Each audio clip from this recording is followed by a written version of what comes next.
ang makapangyarihang brilyante ng lupa at ang kaya nitong gawin. Sa kaibuturan ng mundo, kung saan ang mga ugat ng bundok ay magkakaugnay at ang tibok ng kalikasan ay marahang humihinga, doon namamahinga ang brilyante ng lupa. Isang sinaunang hiyas na naglalaman ng lakas ng mismong daigdig. Hindi ito sumisigaw ng kapangyarihan.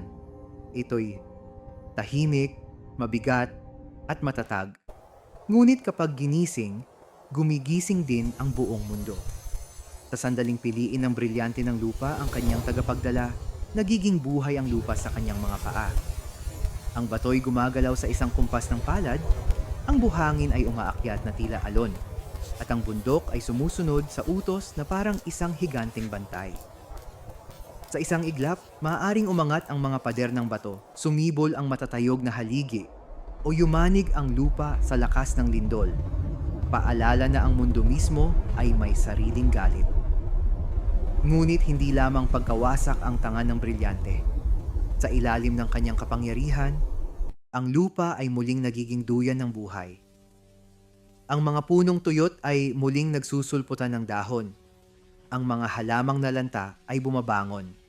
At ang sugat, sa katawan man o sa kalikasan, ay unti-unting naghihilom. Ang enerhiya ng lupa ay dumadaloy, nagbibigay buhay, at nagbabalik ng sigla sa mga lupang winasak ng digmaan o kasakiman.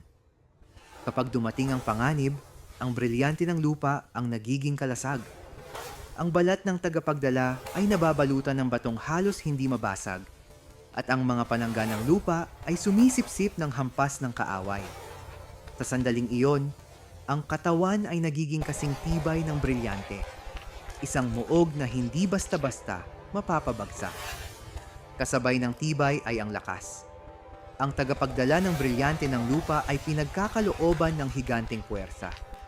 Kayang buhatin ang tila, imposibleng bigat, pigilan ang dambuhalang nilalang, at tumayo ng matatag kahit sa gitna ng walang humpay na labanan. Ang pagod ay tila nawawala, at ang sugat ay hirap mag-iwan ng bakas. Ngunit kapag ang balanse ay nasira at ang kapangyarihan ay inabuso, nagigising ang galit ng kalikasan. Ang lupa ay bumibitak, ang lindol ay nagwawala, at ang apoy ng bulkan ay sumisiklab. Kayang ilibing ng brilyante ang sinumang magtangkang mang-api, isang paalala na ang kalikasan ay may hangganan ang pagtitimpi. Higit sa lahat, ang brilyante ng lupa ay may malalim na ugnayan sa mundo. Naririnig ng tagapagdala ang mga bulong ng lupa, ang mga lihim na nakabaon sa ilalim ng daigdig, ang mga yapak ng paparating na panganib, at ang hinaing ng kalikasang sugatan. Sa ugnayang ito, nagiging malinaw ang isang katotohanan. Ang brilyante ng lupa ay hindi para sa sakim o mapanira. Ito'y para sa mga marunong umunawa, mag-alaga, at magpanatili ng balanse. Sapagkat sa kamay ng karapat-dapat, ang brilyante ng lupa ay hindi lamang sandata. Ito ang puso ng mundo, patuloy na tumitibok para sa buhay, katatagan, at pagkakaisa ng lahat.